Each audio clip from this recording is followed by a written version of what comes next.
The BC Lions are 7.5-point favorites against the Calgary Stampeders on Friday night in Vancouver, where the team is looking to get back on track after a tough overtime loss to the Hamilton Tiger Cats. Javon Catoy is out with an ankle injury this week for BC, while fifth-round CFL draft pick Kale Dava will make his first career start at nose tackle for the Stamps. Can Calgary save its season, or will BC move closer to clinching a playoff spot?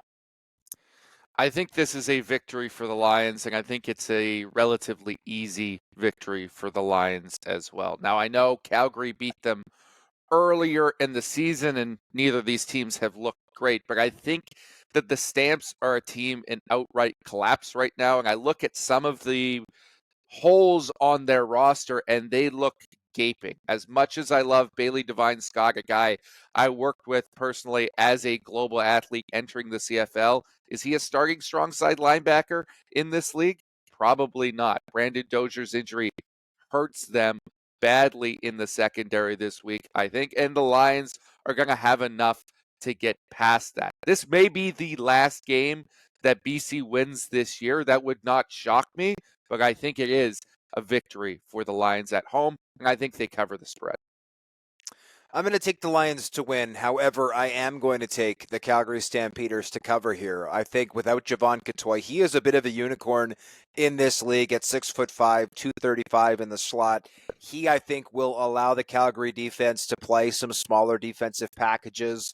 And as much as I fully am in agreement with you, Bailey Devine Scott is probably not a starting Sam. I also think Brandon Dozier, who's manned that spot for much of this year, has had a bit of a down year.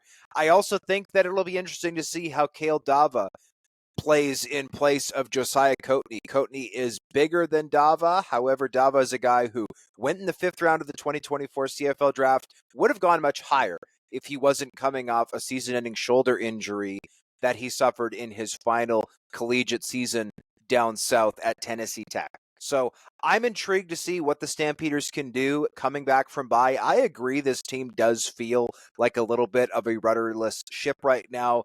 Dave Dickinson's getting chippy with the media when asked about his job security.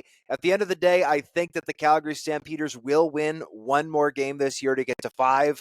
I don't think it's going to be this one, but I think it can be close. Give me the Lions to win, Calgary to cover.